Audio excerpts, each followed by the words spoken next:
Welcome back. So I've baked out all the textures on this object and now it's time to go in and actually texture it. Now I'm not going to spend a massive amount of time showing you my whole process for texturing in Substance Designer. I want to keep this pretty short, but I'll just show you how I would go about adding some very basic textures to some of these layers. So let's go to metal rings first of all. I'm just going to do a search for metal. Now there is a really nice metal that I like. I think it's a steel rust surface. I'm just going to drag and drop that directly onto the layer, and you can see that we have this really nice old metal here. It's all scratched and scraped. We've got rust, we've got dirt. If we open up this folder, you can see it's made up of about 5 different layers. We've got the base metal, which we can go in, we can change the roughness, we can make it more glossy. Let's do that. Let's make it a little bit shinier to start off with, and even a little bit darker as well. Nice dark shiny metal. We can go into our metal scratches and we can increase the amount of that. Usually a balance slider will be in here, so we can increase the balance of that. Let's make that to about here. Maybe take the intensity down a little bit and the width down a little bit. Let's take the dirt down a little bit too. Now in this case, the changing the dirt down appears to be actually adding dirt, so there must be something inverted in there. You can always go to global invert, but in this case it's not really working the way we would want. Just keep that the way it is and see if we can achieve some different settings here. Let's go to metal edges. So look at these edges here. We'll have a curvature map determining that this is a sharp edge, and if we increase a level, you'll see that these sharp edges are the first ones to get damage. This is the way edge damage works, and that looks pretty good there. Keep that there. Damage intensity will take up just a little bit. I'm going to take the contrast down a little bit, not as sharp. Maybe take the level down just a touch. And that looks pretty good. I really like the way that that's nice and sharp and glossy there.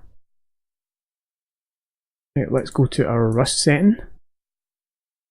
So in our rust setting we can go to this mask, and we have a load of different settings for this. This is a mask generator where you can have access to using different grunge textures, the ambient occlusion mask we baked out, curvature map, world space, position, everything like that, to determine how the rust is going to work.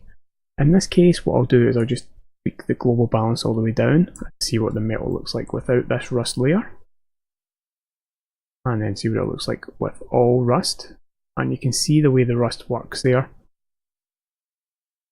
It's adding to the bump map. Now I want the rust to be very subtle. Let's take it to about here.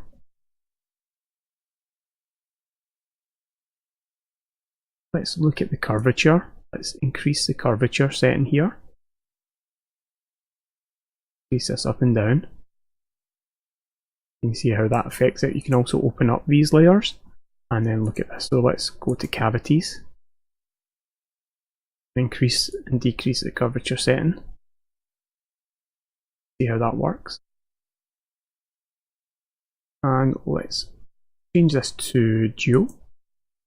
This is actually going to affect cavities and flatter areas or edge areas, and then we can go in and we can tweak all individual settings for different thicknesses of cavities, different sizes of cavities and things like that. And there's so much customization available. The same with ambient occlusion, there's a lot of customization available in there. You can tweak a lot of stuff. Texture as well, you can tweak a lot of stuff in texture. You can even go in and you can select your own textures by clicking here. We have a lot of information in there to change scales and things like that, and then down here we have the actual image inputs for the textures. You could invert these, change brush patterns, a lot of stuff you can do in these generators, these mask editors. For the moment I'm going to leave that the way it is, but I do want to make the rust a little bit more orange, so I'm going to add a filter. At the moment this is empty. I'll click on filter And let's go with colour correction. So I'm going to the shadows. In fact, let's not use colour correction. Let's use, let's use colour balance. Now I'm going to go into each of the highlights, midtones and shadows and just push each one a little bit more towards red and then a little bit more towards yellow and then finally just a little bit more towards magenta. So with this on and off, you can see just a very slight change in the colours here. Now you could really push it if you wanted to. You could really start pushing this towards orange and yellow and start to get some really less subtle changes. If you want, you could even click on this and tweak it as much as you want really. I think we'll keep it a little bit more subtle than I made it there. Try something like this. And it's actually getting a bit more towards yellow than I like, so let's some of these yellows down. And I quite like that there, so let's see the difference between that. Before it looks very unsaturated. Now it looks a lot more like rust. I think for the moment that's going to be okay. I don't think I want to change anything else in there. Let's just quickly add a material to the barrels. So again, I'm just going to type in wood. And I have quite a lot of different options here. The rifle stock material is actually quite a nice material. What I have to do with this is rotate this 90 degrees first of all to get the grain of the wood running in the right direction. I have quite a few different parameters in here. Basic parameters determine things like roughness, saturation, colour, height. Advanced parameters is where you really start to go in and look at different settings. So in here we have how glossy the wood is, so we can take that down and make it a lot rougher. We maybe want to keep a little bit of gloss on that since it is a furniture piece. Dust level, scratches, things like that. There's also mud colour, gash size, things like that. A lot of different things we could tweak in here. We can also change the normal in here, which is very useful because we want actually to have OpenGL turned on for this, so all these gashes go in instead of out. The roughness itself we can tweak. So you can get something very glossy or not very glossy. There's minimum and maximum to play with. There's a lot of different things we can tweak in here. I'm not actually going to use that material. I'm going to use this wood rough material. This has a lot less parameters to tweak. All we have really is roughness, metallic and scratches. Now metallic is going to be all the way off because it's wood, it's not metallic. The rotation we need to change to 90 again because of the way the grain goes. Now the scale of this is a bit where it's a bit tricky. Obviously this is too high. You can see just how much that's tiling. You want to change the scale until we get something that looks more realistic. So it's kind of hard to tell what the scale is going to be like on an object like this. I'm actually guessing it's not far off the 5 it was set at previously, so I think let's go with 3 for this. Not 39, 3. And I want to have a little bit of variety between different panels on this wood, so I'm going to duplicate this.